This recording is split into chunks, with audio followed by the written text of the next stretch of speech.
ममता बनर्जी ने पहले ही इस बात के संकेत दे दिए थे कि शुवेंदु अधिकारी अगर बैठक में होंगे तो वो पीएम की समीक्षा बैठक में नहीं जाएंगी। ममता बनर्जी ने प्रोटोकॉल की ऐसी तैसी करते हुए ऐसा किया भी, लेकिन जब फंसी तो मामले को अल्पन बंदोपाध्याय की तरफ मोड़ने की कोशिश की। राज्य का मुख्य सचिव अपनी ड्यूटी भूलकर सियासत का मोहरा बन जाए और चापलूसी की सारी हदें पार कर जाए तो उसका क्या होता है, ये सब जानते हैं। लेकिन ममता के पीछे दुम हिलाने वाले अल्पन बंदोपाध्याय पर अब गिरफ्तारी की तलवार लटक गई है और ममता बनर्जी को इस बात का अंदाजा है कि आनन फानन में रिटायरमेंट लेकर सलाहकार बनाने भर से अल्पन के गुनाह माफ नहीं होंगे और न ममता बनर्जी के धरने पर बैठने से। पहले तो ममता बनर्जी को ही इस सवाल का जवाब देना होगा कि यास चक्रवात को लेकर पीएम की समीक्षा बैठक को सियासत का मंच क्यों बनाया गया और क्यों वो बैठक में आधा घंटा लेट आई, जबकि प्रोटोकॉल कहता है कि पीएम के आने से पहले सीएम को पहुंच जाना चाहिए। सीएम तो क्या, बंगाल का कोई अधिकारी तक उस बैठक में मौजूद नहीं रहा। मुख्य सचिव ने पीएम के सामने न तो कोई प्रेजेंटेशन दिया न ही कोई रिपोर्ट। वो तो ममता बनर्जी के पीछे पीछे आए और उनके साथ लौट गए। केंद्रीय सूत्रों ने इस बात का खुलासा किया कि पश्चिम बंगाल की मुख्यमंत्री ममता बनर्जी ने राज्य में चक्रवात के बाद की स्थिति पर प्रधानमंत्री नरेंद्र मोदी की अध्यक्षता वाली समीक्षा बैठक से बिना इजाजत लिए गायब रहकर तय प्रोटोकॉल का उल्लंघन किया। साथ ही सूत्रों ने यह भी कहा कि मुख्य सचिव अलापन बंदोपाध्याय को लेकर उपजे विवाद में भी ममता गुमराह कर रही हैं। पिछले सप्ताह प्रधानमंत्री के कलई कुंडा में लैंड करने के बाद ममता बनर्जी उनसे छोटी सी मुलाकात कर दीघा के लिए निकल गईं और उन्होंने राज्य में चक्रवात से हुए नुकसान की समीक्षा बैठक में भाग नहीं लिया था। ममता का कहना है कि उन्होंने जाने से पहले प्रधानमंत्री की इजाजत ली थी, लेकिन केंद्र सरकार के सूत्रों का कहना है पीएम मोदी ने बनर्जी को बैठक से जाने की इजाजत नहीं दी थी। सूत्रों ने कहा ये स्पष्ट है कि ममता बनर्जी का इंतजार करने के लिए मजबूर होने का बयान पूरी तरह से झूठा है।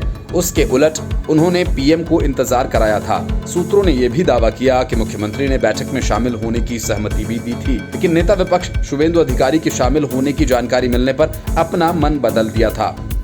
ये बात ममता ने पीएम मोदी को लिखे पत्र में भी मानी। सूत्रों ने कहा कि बंगाल की सीएम ने अन्य अधिकारियों को बैठक में शामिल होने से रोका था और इसके चलते प्रधानमंत्री की तरफ से तय समीक्षा बैठक रद्द करनी पड़ी थी।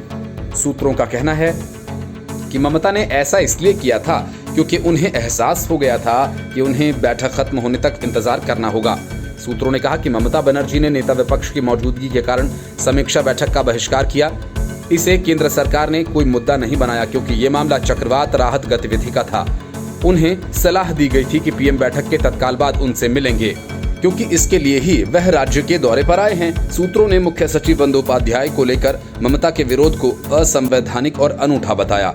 उन्होंने कहा कि मुख्य सचिव के अखिल भारतीय सेवा का अधिकारी होने के चलते उनका स्थानांतरण आदेश पूरी तरह से संवैधानिक था।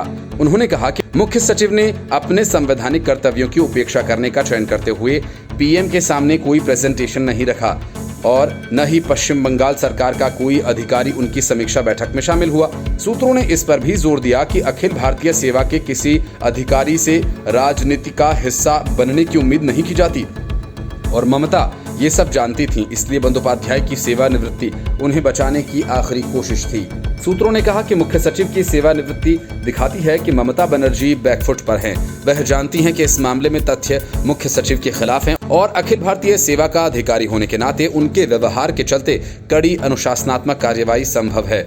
बैठक को तय कार्यक्रम के लिहाज से सुनिश्चित करना बंदोपाध्याय की जिम्मेदारी थी। सूत्रों ने कहा कि इसी कारण ममता बनर्जी ने पीएम से बंदोपाध्याय का कार्यकाल 3 महीने बढ़ाने की स्वीकृति लेने के कुछ ही घंटे बाद यूटर्न लेकर उन्हें सेवानिवृत्त कर दिया। पश्चिम बंगाल के मुख्य सचिव अलापन बंदोपाध्याय को लेकर केंद्र और राज्य सरकार के बीच चल रहे विवाद में नया मोड़ आ गया। बंदोपाध्याय को आपदा प्रबंधन अधिनियम की धारा 51B के तहत कारण बताओ नोटिस सौंपा गया, जिसका उन्हें 3 दिन में जवाब देना है। केंद्रीय गृह मंत्रालय के एक अधिकारी ने इसकी पुष्टि की और बताया कि ये नोटिस सोमवार को बंदोपाध्याय की सेवानिवृत्ति होने से कुछ ही घंटे पहले उन्हें सौंप दिया गया था, यानी उन्हें केंद्र सरकार के आदेश का पालन करने से इनकार करने का जवाब देना ही होगा। Report news of India.